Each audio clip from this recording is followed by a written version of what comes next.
Libro de los Hechos de los Apóstoles, capítulo 1, versículo 4. Dios les bendiga. Y vamos a dar lectura a la palabra del Señor en el nombre del Padre, del Hijo y de su glorioso Espíritu Santo. La palabra de Dios dice: y estando juntos les mandó que no se fueran de Jerusalén, sino que esperasen la promesa del Padre, la cual les dijo: oísteis de mí. Porque Juan ciertamente bautizó con agua, mas vosotros seréis bautizados con el Espíritu Santo dentro de no muchos días. Hermanos, quiero hablar un poquito, no tan solo del Espíritu Santo en esta mañana, sino quiero hablar de las promesas de Dios. Quiero centrarme en las promesas de Dios. Es fácil creer cuando alguien nos hace una promesa y quizás presencialmente tenemos a aquella persona, quizás vemos a aquella persona, pero le cuesta al ser humano poder creer en una promesa que palpablemente todavía no la ha tenido o quizás no ha visualizado en lo que le han prometido. Y cuando vemos este texto nos damos cuenta que nuestro Señor y Salvador Jesucristo le estaba haciendo una promesa a sus discípulos. Le estaba señalando que algo iba a venir sobre ellos, aunque todavía eso algo no se había materializado. Dios les estaba diciendo: ustedes no se vayan de Jerusalén, ¿cierto? No se vayan hasta que venga sobre ustedes la promesa. Eso era lo que les estaba diciendo. Le estaba señalando: esperen, permanezcan, ¿ya?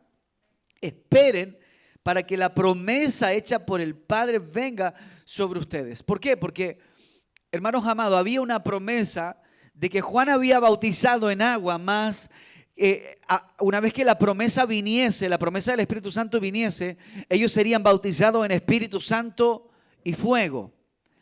Había algo que todavía los discípulos no habían recibido y tenía que venir sobre ellos.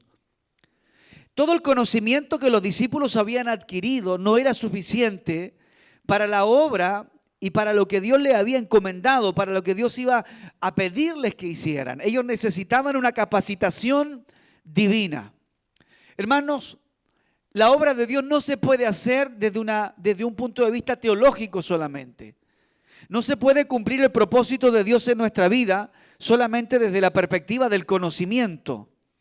Se necesita una intervención divina en lo que nosotros hacemos en la obra del Señor. La obra de Dios no puede ser algo mecánico, se necesita la intervención del Espíritu Santo en lo que nosotros hacemos. Usted puede ir a la universidad, por ejemplo, a aprender a hablar idiomas.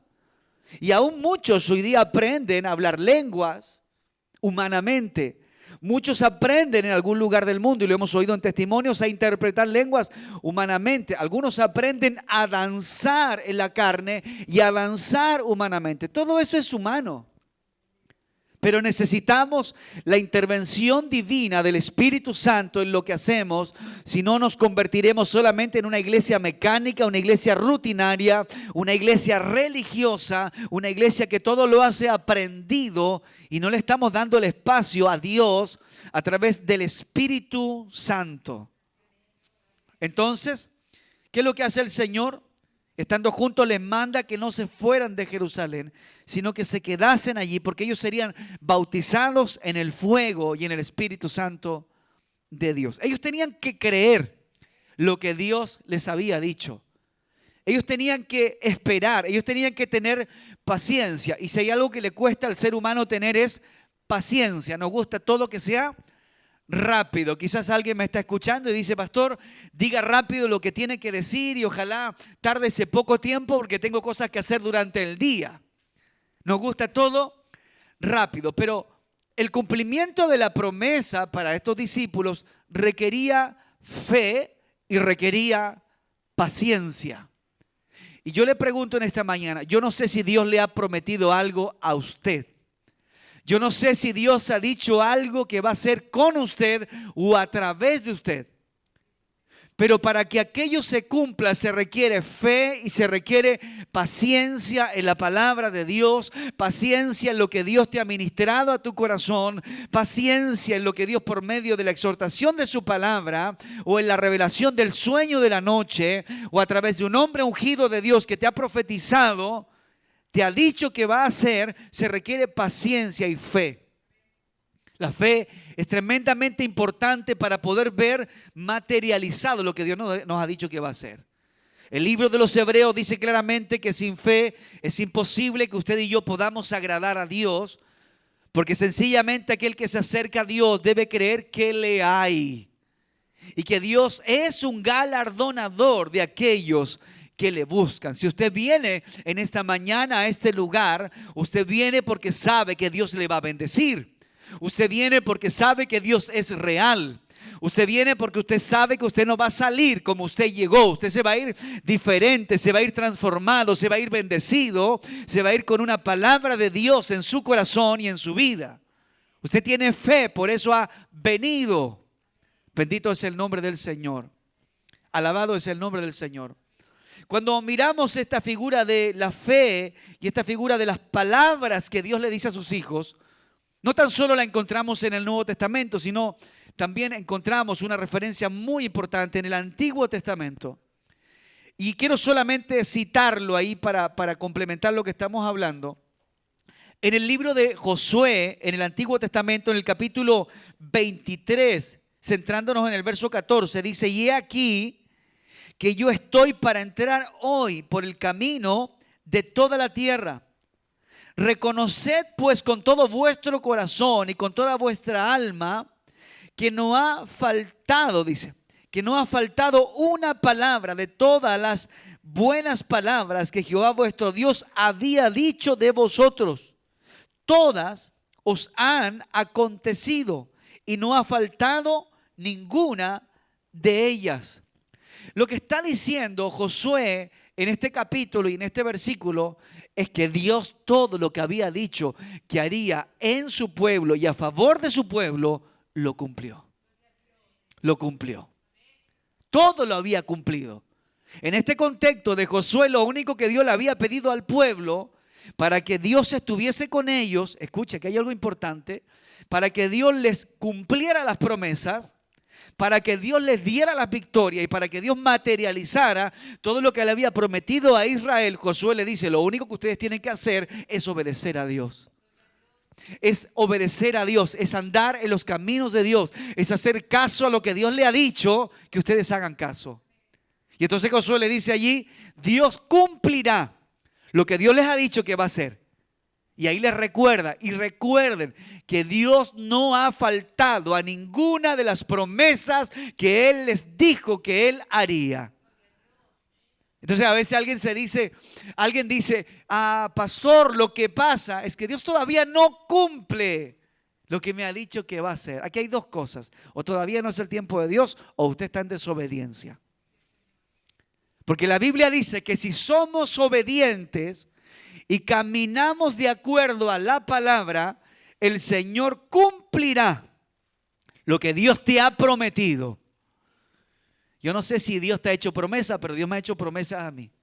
Y algunas ya Dios las ha cumplido y hay otras que todavía yo sé que se van a cumplir en el tiempo de Dios. Pero ¿qué me demanda el Señor a mí? Obediencia.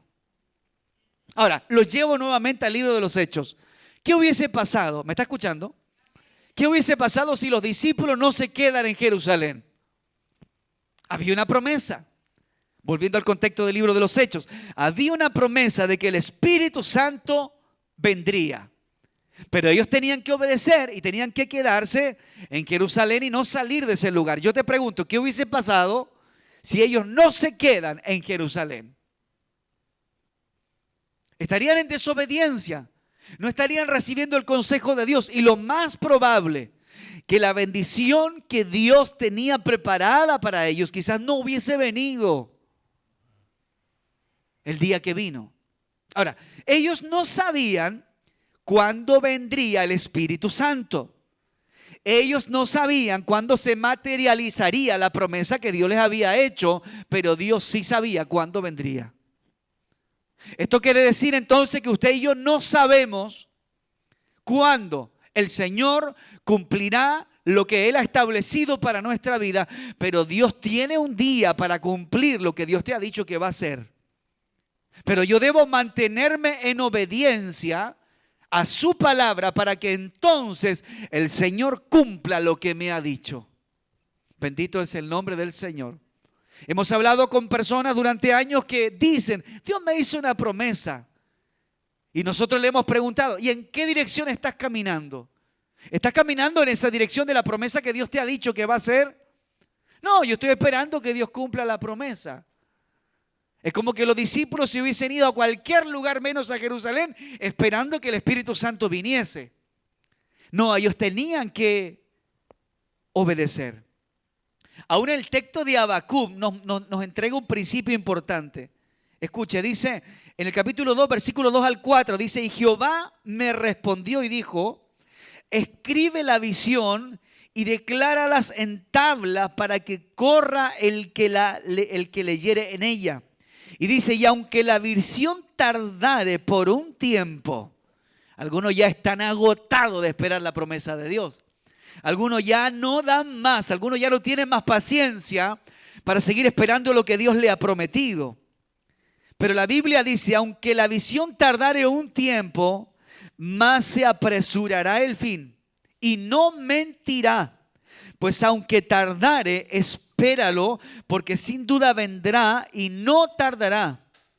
He aquí, aquel cuya alma no es recta se enorgullece, mas el justo por su fe vivirá, dice la palabra del Señor. Nosotros, los hijos de Dios, la iglesia de Cristo, tiene fe en las promesas de Dios y aprende a esperar en las promesas del Señor.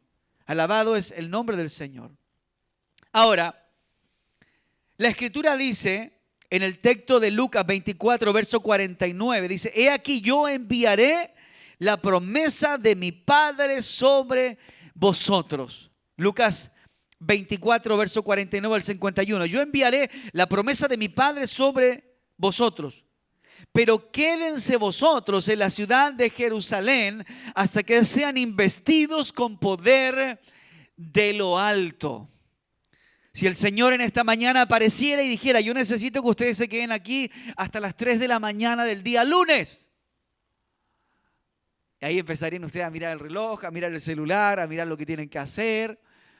¿Y acaso Dios no puede enviarme lo que me va a entregar aquí? ¿No me lo puede entregar allá en mi casa? Y ya empezaríamos con excusas y con situaciones. ¿Por qué? Porque nos falta la fe. Porque si tuviésemos la convicción, la certeza y la seguridad que Dios a las 3 de la madrugada del día lunes de hoy va a derramar algo glorioso sobre nosotros, nosotros no nos vamos. Nosotros cancelamos todos nuestros compromisos, llamamos al jefe, le decimos yo no podré trabajar. Llamamos a la esposa o a los hijos y le decimos yo no puedo ir porque Dios dijo que a las 3 de la tarde me traería algo glorioso. Y aquí nos quedamos, ¿sí o no? Pero cuando entra la duda, usted dice, yo no sé si Dios me vaya a bendecir a las 3 de la madrugada. No sé si realmente Dios vaya a hacer como dijo que iba a hacer. Y empezamos ahí a dudar. Cuando Dios es Dios. El Señor es Señor. Mire, cuando usted mira el libro del Génesis, se da cuenta del poder que Dios tiene. Creó el cielo, las estrellas y a la orden de su palabra creó el universo y todo lo que nosotros conocemos. Dígame si ese no es un Dios poderoso. Él es un Dios poderoso.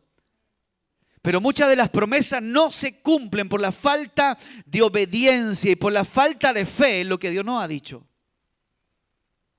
Él le estaba diciendo en Lucas 24, verso 49, yo enviaré la promesa, tranquilo, yo voy a cumplir la promesa que les he hecho. Pero ustedes no se vayan de Jerusalén. Ahora, lo interesante en esto es que no les dijo cuánto tiempo tenían que esperar en Jerusalén. Ahora, yo les vuelvo a hacer otra pregunta. Dios le prometió algo a usted, ¿verdad? Perfecto. Hay varios que Dios le ha prometido cosas. ¿Y le dijo Dios cuándo las va a cumplir? No. Lo más probable es que Dios no le haya dado una fecha. Porque si no, usted estaría solamente buscando a Dios por interés. Dios lo más probable es que no le haya dado una fecha. Pero Dios quiere que usted persevere hasta que aquella promesa que Dios le ha hecho se cumpla y la nueva instrucción de Dios sobre su vida venga. Bendito es el nombre del Señor. Entonces Dios le dice, no se vayan hasta que sean invertidos con poder de lo alto. Uno de los evangelios, por ahí por Marcos, dice, y los sacó fuera hasta Betania, y alzando sus manos los bendijo, y aconteció que bendiciéndolos, se separó de ellos y fue llevado al cielo. El que le había hecho la promesa había sido arrebatado de ellos. Escuche bien. Por lo tanto, es allí cuando la fe más iba a tener que ser puesta en práctica. Porque cuando alguien te está haciendo la promesa y usted está viendo a esa persona, es distinto. Pero cuando el que te hizo la promesa es quitado visiblemente de tu vida, es cuando más vas a tener que confiar y creer. Allí cuando estás solo es cuando el diablo te viene a decir, no, si no lo va a cumplir. No, si es solamente tu emoción. No, si creíste que fue Dios el que te habló, pero fue tu conciencia si Dios no está. ¿Qué te va a cumplir Dios esa promesa? Es imposible que suceda lo que creíste supuestamente haber escuchado de Dios. Y así empieza el diablo a trabajar con tu vida. En vez de haber recibido la promesa de Dios y caminar con fuerza, con energía hacia la dirección que Dios te ha marcado, nosotros comenzamos a prestar más atención al diablo. ¿A cuánto Dios les ha dicho que los va a bendecir? ¿Y cómo estás hoy día? ¿Estás bendecido? ¿Sí? Pero antes de este momento, antes de que estés bendecido, ¿cómo estabas hace un tiempo atrás? O los que todavía Dios no los ha bendecido en alguna área de sus vidas, ¿cómo están? ¿Dudando? ¿Creyendo? ¿Caminando en ese enfoque y dirección? Bendito y alabado es el nombre del Señor. Mira, el libro de Joel en el capítulo 2, verso 28, dice que había una promesa ya desde aquel entonces para las futuras generaciones. Y dice el texto, y después de esto derramaré de mi espíritu sobre toda carne y profetizarán vuestros hijos y vuestras hijas y vuestros ancianos soñarán sueños y vuestros jóvenes verán visiones. Joel 2:28 señala que había una promesa para las futuras generaciones de un derramamiento del Espíritu Santo. Y para que esa promesa viniese, las futuras generaciones tendrían que creer en esa promesa. Los discípulos presenciales de Cristo tendrían que creer en esa promesa. Y el creer, pues la Biblia dice, el creer es fe. Después la certeza de lo que se espera, la convicción de lo que no se ve. Es la seguridad de aquello que todavía no has recibido, pero sabes que va a venir en el tiempo de Dios. Aunque venga alguien a moverte de tu posición, tú vas a decir, no, Dios lo va a hacer porque Dios lo dijo. No, ¿para qué sigues esperando? No, yo sigo esperando porque estoy en las manos de Dios y Dios dijo que me iba a dar un enfoque y una claridad y una dirección en esta situación. Eso es creer, aunque las cosas no hayan sucedido. Ahora, cuando nosotros, yo los quiero llevar más allá en la historia, más profundo todavía. Cuando nosotros miramos esta historia de los discípulos y este diálogo con Jesús y esta promesa del derramamiento, o en aquel entonces del supuesto derramamiento del Espíritu Santo y fuego, nosotros nos miramos, nos gozamos, decimos amén, algunos guardan silencio, otros se gozan, otros no saben qué decir, y observamos la historia. Pero usted, Luis Pérez Manríquez, María Berta Rodríguez, usted, en los zapatos de los discípulos, ¿qué hubiese hecho? Jesús hablándole y Jesús diciéndole, María, necesito que te quedes en Concepción hasta que yo te dé la próxima instrucción. Eso fue lo que le dijo Jesús. No se muevan de Jerusalén hasta que venga algo mayor sobre ustedes, algo glorioso, sean bautizados en el Espíritu Santo y fuego. ¿Qué hubiese hecho usted? La verdad, sinceramente, respóndame de lo profundo de su corazón. No me diga lo que quiero escuchar. Hábleme, ¿qué haría usted? ¿Se hubiese ido o se hubiese quedado? Bueno, el común denominador de la historia dice que la mayoría se fue. Y que solamente en el momento que fue derramado el Espíritu Santo habían 120 personas, porque había muchos más. ¿A usted cree que al inicio habían 120 y luego al final del derramamiento del Espíritu Santo estaban los mismos 120? No, no es así. Había mucho más gente que seguía a Jesús y que sin duda, porque estuve estudiando sobre esto, los historiadores dicen que había muchas más personas.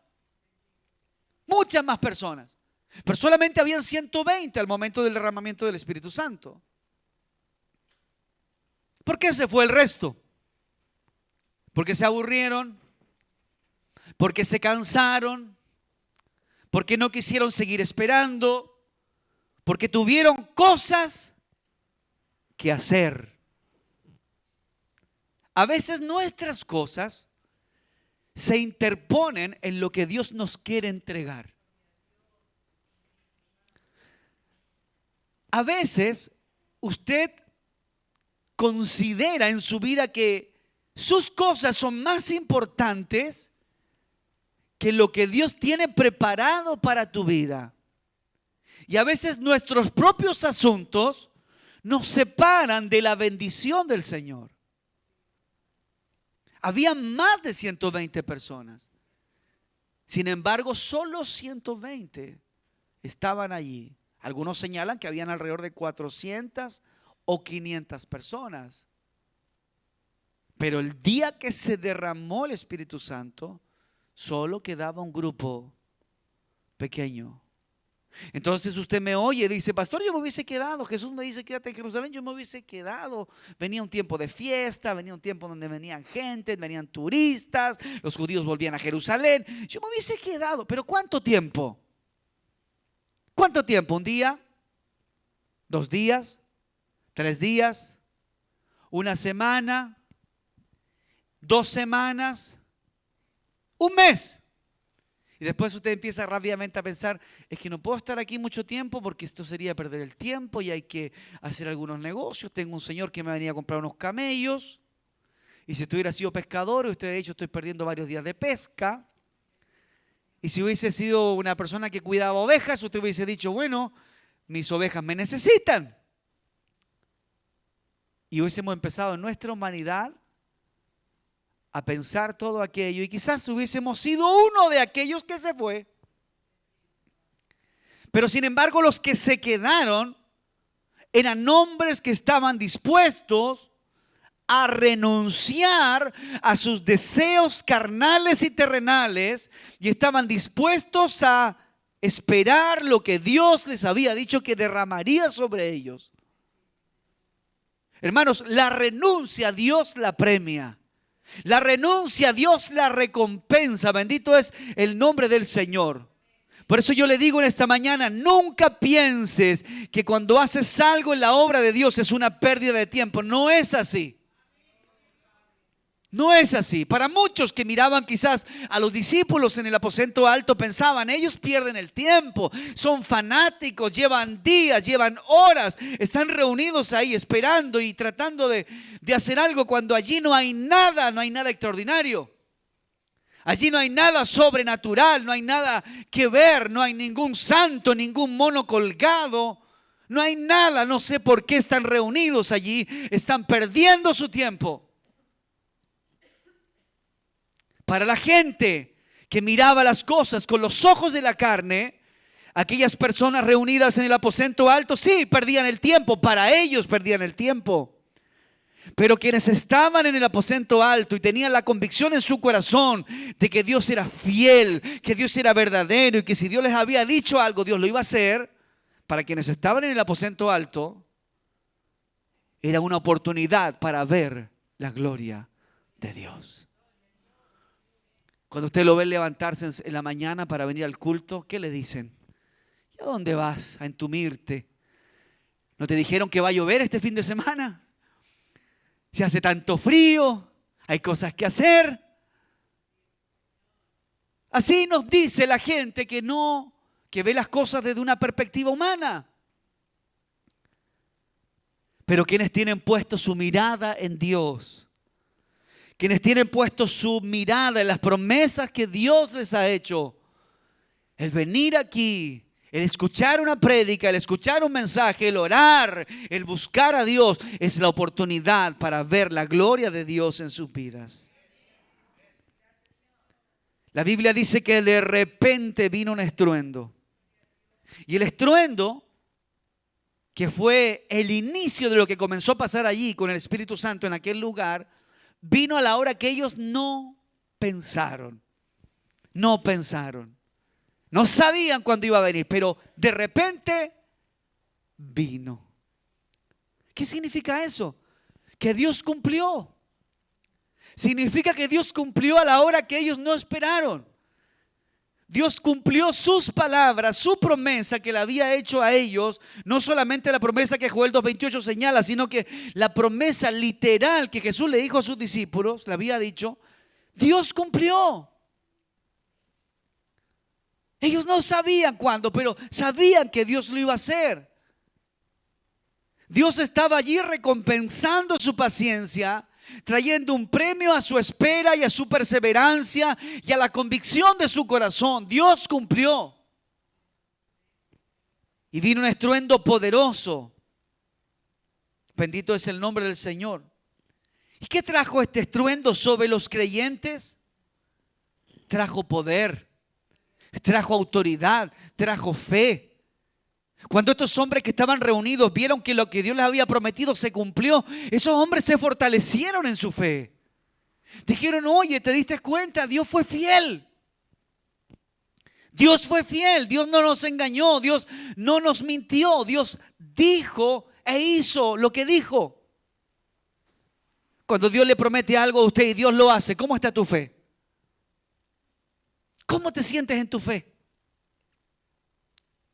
Días atrás yo pensaba en las cosas que Dios me ha dicho y que me ha prometido, y algunas de ellas Dios las ha ido cumpliendo y materializando, y yo decía, Señor, gracias porque tú eres fiel. Gracias, Señor, porque tú cumples lo que dices, y lo que nos dices no lo cumples del día para otro, porque hay un proceso, hay una espera, hay una paciencia, hay un trato que Dios tiene con tu vida. Pero Dios cumple lo que Él promete. Mas tú conoces lo que dice el Nuevo Testamento, mas yo no soy, dice, hombre para mentir. O sea, está tratando a los hombres de mentirosos.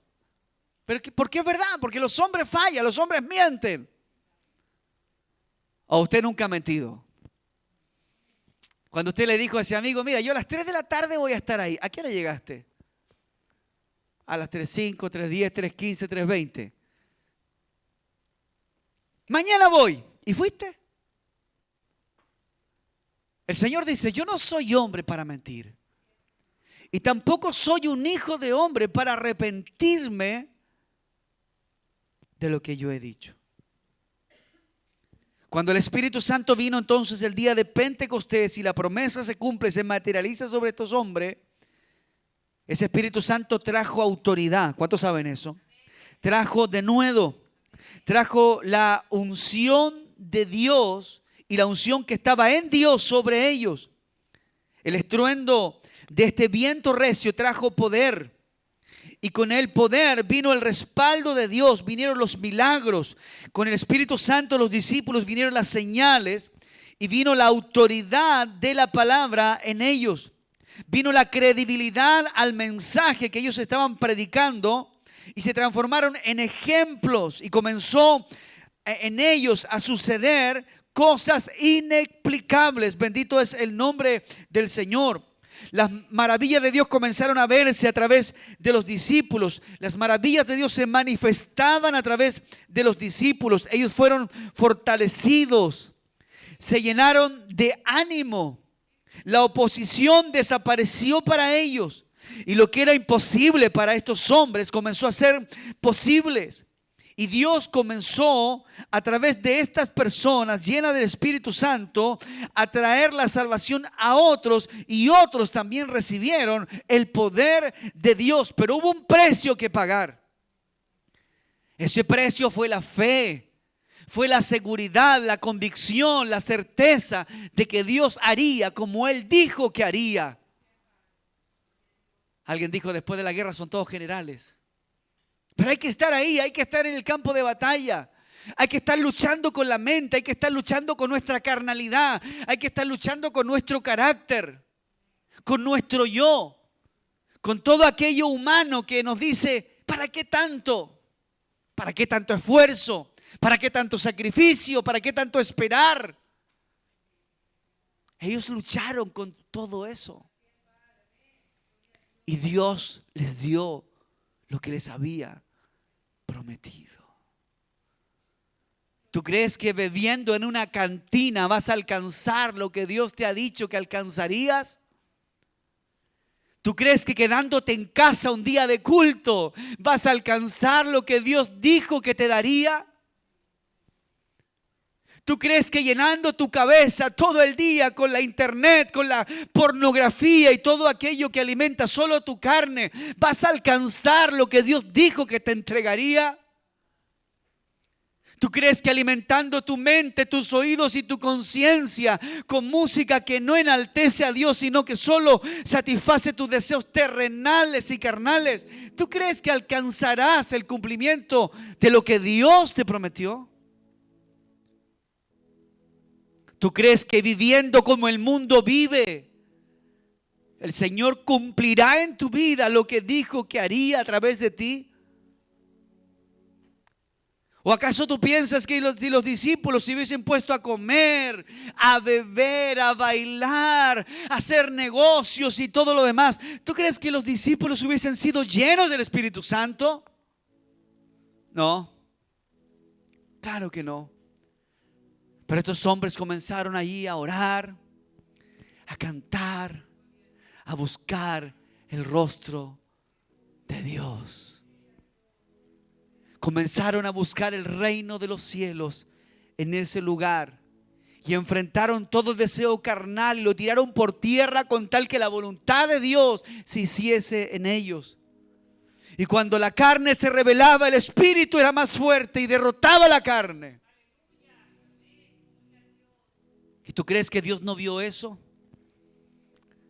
¿O acaso tú crees que Dios no se daba cuenta de lo que estaba pasando allí?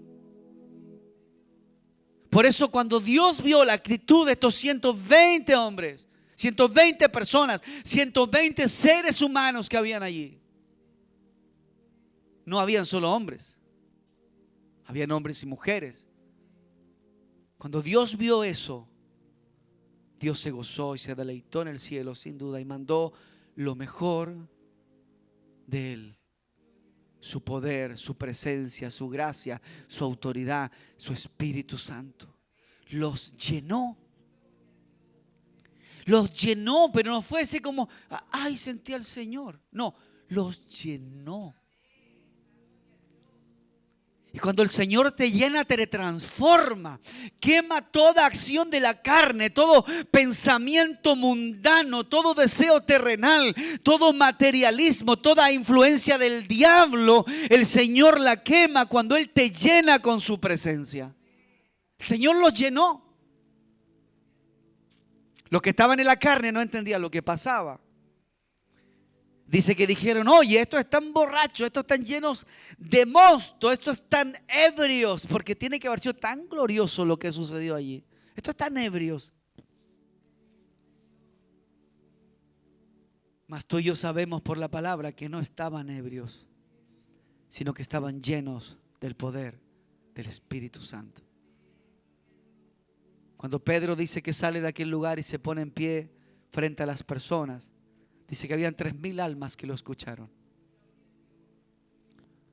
Y Pedro comenzó a hablar una de sus tantos sermones, una de sus tantas prédicas. La diferencia es que lo que Pedro estaba diciendo estaba acompañado del poder de Dios. Y dice que ese día que Pedro predicó, 3,000 personas se convirtieron a Cristo. ¡Wow! Y eso no es todo. Ese fue el inicio. Sale Pedro de ahí y se encuentra con un paralítico. Y le pide plata, le pide dinero. Pedro no tenía dinero, Juan tampoco tenían dinero, pero tenían algo más glorioso que el dinero, que era el poder de Dios, la unción del Espíritu Santo obrando en ellos. Le piden dinero y Pedro dice: muchacho, no tengo plata ni oro, mas lo que yo tengo te doy. Lo que Dios le ha dado a su iglesia es más poderosa que cualquier medicina terrenal. Lo que Dios le ha dado a la iglesia es más poderoso que lo que un psiquiatra o un consejero matrimonial o lo que un psicólogo puede darle a una persona. La iglesia tiene el Espíritu Santo. ¿O no hemos oído acaso de personas que han sido restauradas sin necesidad de ir a un médico, han sido restauradas de sus adicciones? ¿O no hemos oído de testimonio de cómo Dios ha sacado a gente de las drogas? ¿O no hemos oído testimonio de cómo Dios ha unido matrimonios cuando habían ido a un montón de consultas, consejerías matrimoniales? Se habían reunido con especialistas para restaurar esa relación matrimonial rota y nadie la había podido restaurar, pero bastó un toque de la presencia del Espíritu Santo y Dios puso amor en donde no había amor y ese matrimonio se restauró. ¿Cuántas madres oran por sus hijos que están lejos del Evangelio? Y han tratado de una y mil maneras de que vengan a Dios, de que vuelvan al hogar, de que vivan en paz, de que sean gente normal y tranquila. Y no han podido. Pero ha bastado un toque de la presencia del Espíritu Santo en muchos de aquellos jóvenes y su lenguaje, su mente, sus acciones han sido transformadas por el poder de Dios. Hermanos, eso es lo que hace el Espíritu Santo.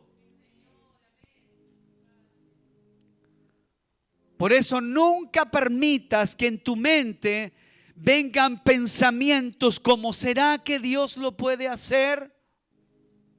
¿Será que Dios me puede suplir? ¿Será que Dios me puede sanar? ¿Será que Dios me puede proyectar? ¿Será que Dios me puede bendecir?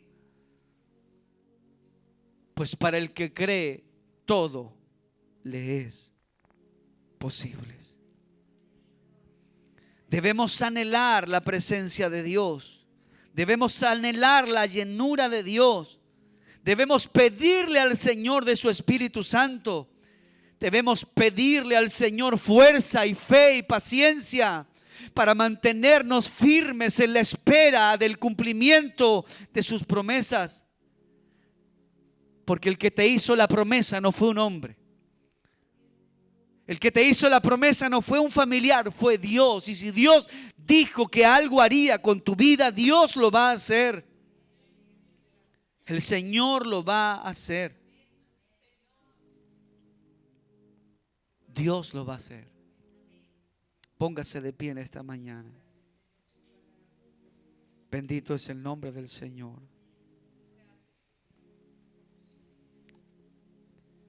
Santo es el nombre del Señor. Alabado es el nombre del Señor. Quizás Dios te habló alguna área de tu corazón. No lo sé. Espero Dios te haya ministrado. Pero si Dios te ha ministrado, mientras oramos, pídele a Dios de su fuerza para estar en pie, para poder estar firmes, para poder presenciar y ver el cumplimiento de lo que Dios ha establecido para tu vida. El diablo tratará de estorbarte de una y de mil maneras. Satanás tratará de poner una y mil piedras en tu camino para desviarte de tu sendero. Porque el diablo discierne lo que Dios quiere hacer con tu vida. Y él ve hacia dónde Dios te está guiando y él tratará de sacarte del camino, de sacarte de la espera en la que tú estás en Dios y tratará de llevarte por caminos de destrucción y de perdición. Pero espera la promesa. Así como estos hombres esperaron lo que Dios les dijo que iba a derramar. Así como Israel caminaba en obediencia esperando lo prometido por Jehová Dios. Espera. Espera. Hemos pensado que producto de todo lo que el mundo ha vivido pareciera que Dios ya no va a hacer nada. No, Dios lo va a hacer.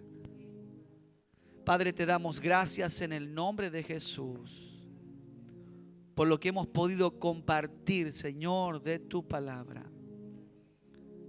Señor, yo te pido que por esta palabra firmes y afiances, Señor, los principios de ella en el corazón de tus hijos. Aquí hay personas, hermanas, hermanos, jóvenes, niños. Y sé que a través de la radio, Señor, hay personas que escuchan tu palabra. Personas de distintas edades viviendo distintos procesos, situaciones y realidades. Y yo sé que tienes planes con ellos. Sé que tienes propósitos con ellos y hay cosas que deseas hacer en forma individual en sus vidas. Para algunos tienes ministerios, llamados. Para otros, Señor, tienes la gran bendición de poder apoyar algún ministerio, algún llamado. A otros los usarás con autoridad y gracia en la predicación de tu palabra. Sobre otros traerás dones, Señor, sobrenaturales sobre sus vidas. A otros, Señor, los bendecirás ricamente en sus finanzas para poder, Señor, hacer que tu obra avance, Señor, y continúe yendo hacia adelante. Señor, sé que tienes distintos propósitos con tu iglesia y con tus hijos. Yo te pido, ayúdales. Ayúdales a caminar en tu evangelio. Ayúdales a mantenerse sólidos y firmes en su fe. Porque aunque veamos, Señor, a distancia el cumplimiento de lo que nos has dicho, tú cumplirás, Señor. Tú cumplirás. Tú cumplirás, Señor. Tú cumplirás, Señor. Fortalece los principios de tu voz y de tu palabra en el corazón de tus hijos, pues tú cumplirás. No dudes, pues tú cumplirás, Señor. Oh, aleluya. Solo sé obediente, Dios cumplirá. Aleluya. Aleluya. Dios no ha faltado nunca a una promesa. Dios nunca ha faltado a una promesa. Aleluya. Aleluya, aleluya, aleluya. Aleluya.